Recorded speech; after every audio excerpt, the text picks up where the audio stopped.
Jeudi 17 octobre 2024, l'arrière-plan ou le prologue. Nous vous accueillons de nouveau sur votre chaîne L'Aventure dans la Parole. Et c'est avec plaisir que nous nous retrouvons avec vous. Vous êtes peut-être en voiture ou encore dans le train, vous êtes dans le métro ou encore à la campagne, ou encore vous êtes au bord de l'eau. Et peut-être que vous êtes tranquillement chez vous. Mais quel que soit là où vous êtes en ce moment, nous souhaitons que Dieu nous accorde espérance, grâce et sagesse dans l'étude de sa parole. Notre communauté s'agrandit et c'est grâce à vous. Soyez vous aussi actifs avec nous pour répandre le message et faites-le en likant cette vidéo, en partageant le lien avec vos amis et vos contacts. Nous vous invitons à vous abonner pour recevoir les notifications et si ce n'est pas encore fait. Et pour un confort d'écoute en continu, nous vous proposons la playlist de chaque semaine. Le texte à mémoriser de cette semaine que nous vous invitons à dire avec nous se trouve dans Jean chapitre 1er, le verset 1er. Au commencement était la parole, et la parole était avec Dieu, et la parole était Dieu. Nous vous invitons à le redire avec nous, Jean chapitre 1er, le verset 1er. Au commencement était la parole, et la parole était avec Dieu, et la parole était Dieu. Que voulait affirmer l'apôtre Jean en écrivant le prologue de son évangile? Quels sont les grands thèmes présentés dans son évangile? La réflexion de cette semaine nous aide à répondre à ces questions et aujourd'hui nous le faisons avec la séquence thème récurrent, la gloire. Nous vous invitons à lire avec nous Jean chapitre 17, les versets 1 à 5 et nous répondrons à la question suivante. Que voulait dire Jésus en ces mots? Père, l'heure est venue, glorifie ton Fils afin que ton Fils te glorifie. Nous lisons Jean chapitre 17, le verset 1 à 5. Après avoir parlé, Jésus leva les yeux au ciel et dit, Père, l'heure est venue, glorifie ton Fils, afin que ton Fils te glorifie, selon que tu lui as donné pouvoir sur toute chair, afin qu'il accorde la vie éternelle à tous ceux que tu lui as donnés. Or, la vie éternelle, c'est qu'ils te connaissent, toi, le seul vrai Dieu, et celui que tu as envoyé, Jésus-Christ. Je t'ai glorifié sur la terre, j'ai achevé l'œuvre que tu m'as donnée à faire. Et maintenant toi, Père, glorifie-moi auprès de toi-même de la gloire que j'avais auprès de toi avant que le monde fût. Après avoir lu Jean chapitre 17, versets 1 à 5, nous répondons à la question, que voulait dire Jésus en ces mots, Père, l'heure est venue, glorifie ton Fils, afin que ton Fils te glorifie.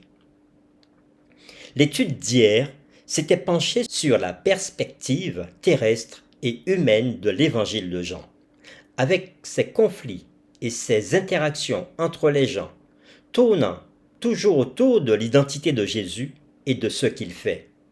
L'étude d'aujourd'hui se centre sur la perspective divine et cosmique que l'on trouve également dans Jean.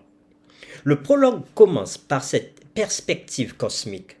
Jésus est présenté comme le divin Fils de Dieu, le créateur de l'univers.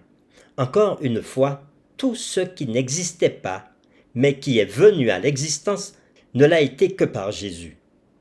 Et nous lisons dans Jean chapitre 1er, verset 3, « Toutes choses ont été faites par elle, et rien de ce qui a été fait n'a été fait sans elle. » Mais il poursuit en notant la gloire de devenir un être humain dans l'incarnation, dans Jean chapitre 1er, verset 14. Jean utilise les termes gloire, donc en grec doxa, qui veut dire éclat, splendeur, renommée, honneur, et le verbe glorifier, en grec doxazo, qui signifie louer, honorer, exalter, glorifier. Jean utilise ces deux termes pour parler à la fois du fait de recevoir l'honneur des humains et de recevoir l'honneur ou la gloire de Dieu. Dans Jean, l'idée de glorifier Jésus est liée au concept de son heure, c'est-à-dire le moment de sa mort. Et on peut le voir dans différents textes, dans Jean chapitre 2, verset 4, Jean chapitre 7, verset 30, Jean chapitre 8, verset 20, Jean chapitre 12, les versets 23 à 27, Jean chapitre 13, le verset 1er, Jean chapitre 16, le verset 32, ou Jean chapitre 17, le verset 1er, texte que nous vous invitons à lire chez vous. La croix est son heure de gloire. Cette idée est assez paradoxale car la crucifixion était le mode d'exécution le plus ignominieux et le plus humiliant dans le monde romain antique. Ce contraste incroyable, Dieu sur une croix, illustre l'entrelacement de l'intrigue de l'histoire humaine avec le divin. Sur le plan humain, Jésus était mort dans l'agonie en tant qu'un criminel méprisé dans la faiblesse en s'écriant « mon Dieu, pourquoi m'as-tu abandonné ?»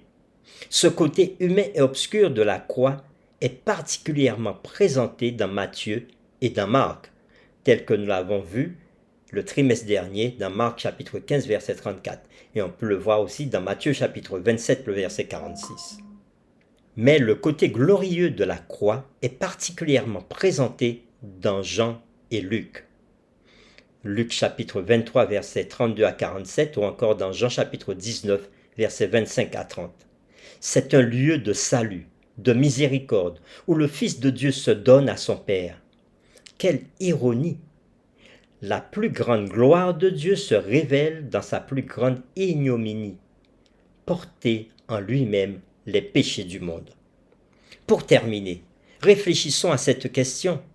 Pensez à ce que signifie le fait qu'il ait fallu une chose aussi radicale, Dieu lui-même sur une croix, pour nous sauver du péché. Que devrait nous dire cela sur la gravité du péché? Nous vous invitons à prier avec nous. Bon Père, nous voulons te remercier aujourd'hui parce que tu mets devant nous la gloire de Jésus. Et sa gloire se manifeste pleinement sur la croix lorsqu'il donne sa vie pour nous tirer du péché, pour nous arracher du péché. Nous pouvons aussi remarquer que si Jésus a dû aller jusqu'à la croix, un endroit ignominieux, c'est parce que le péché est mauvais, c'est parce que le péché tue, c'est parce que le péché nous rend méprisables devant l'univers. Et Jésus, en donnant sa vie, fait de nous des personnes importantes, des personnes rétablies, des personnes ayant le droit de citer. Et c'est pour ça que nous voulons te remercier, bon Père, pour le grand sacrifice de Jésus. Aide-nous aujourd'hui à prendre conscience de l'impact du péché sur nos vies.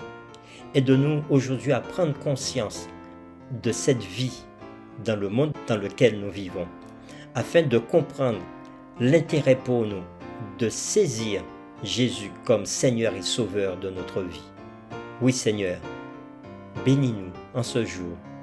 Par Jésus-Christ notre Seigneur, nous t'avons prié en son nom et pour sa gloire. Amen.